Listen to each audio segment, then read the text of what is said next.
Well, what I got here is a true Italian Stiletto, Frank Beltrame, made in Italy. It's the real McCoy.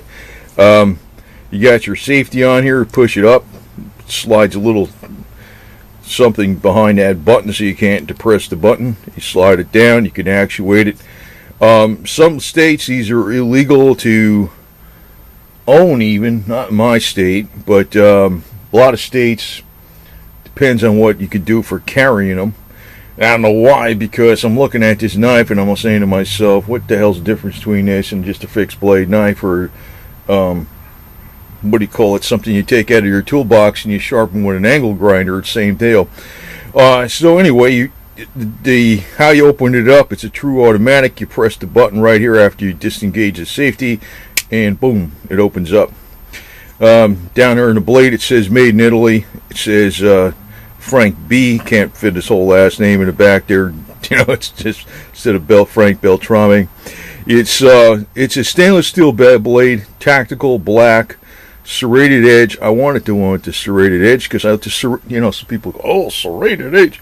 Serrated edge is good for taking off the insulation on wire when you're doing some wire repairs, like on your 12-volt systems on your cars.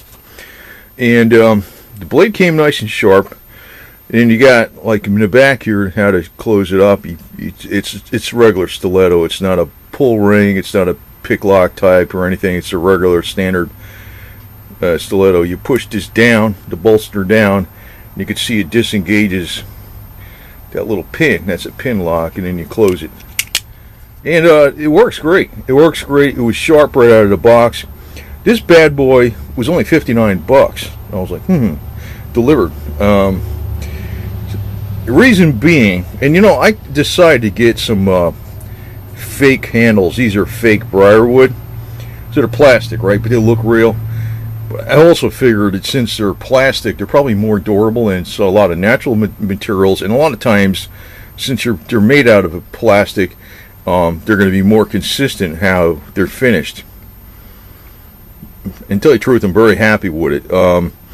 It's, you know, tactical black stainless steel. It's got little brass screws, little brass pin up there, so it does look sweet, you know. And the action on it works perfect. I mean, you just press it, boom, it's open. It's 9 inches overall, which is standard length, 5-inch handle, and a 4-inch blade. Again, that's partially serrated. Most of them aren't partially serrated, but I found that serration is extremely handy.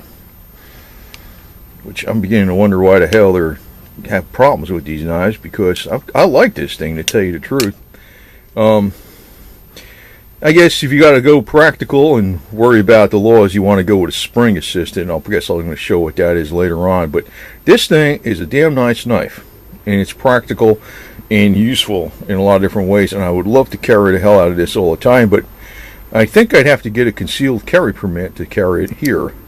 But you know, it depends on where the hell you're at.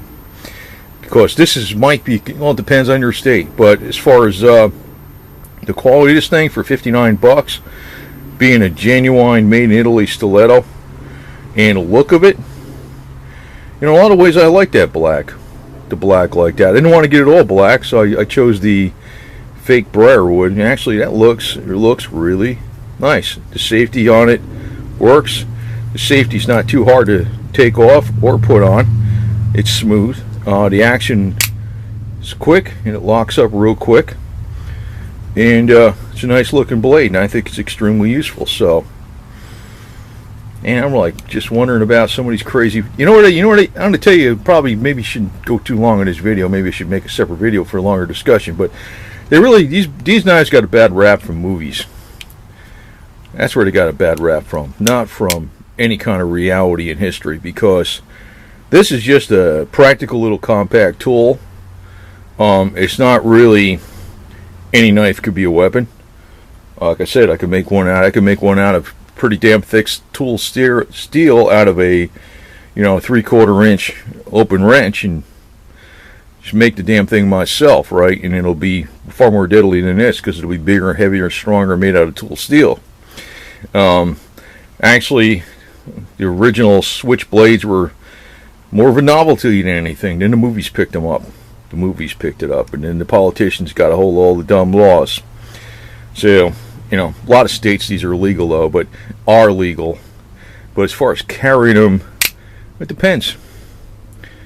You know, if you're out there with your fishing pole, maybe you might be okay. You know, you know how that goes, right? Yeah, of course, but then it'll be anyway. Long discussion on that, but I really, for $59, a true made in Italy Frank Beltrame stiletto of excellent quality like this. It's a deal and a half, man. I'm extremely glad I got it. So I'm gonna add it to my other Confederate knife collections out here. So, and it's my favorite knife right now, to tell you the truth.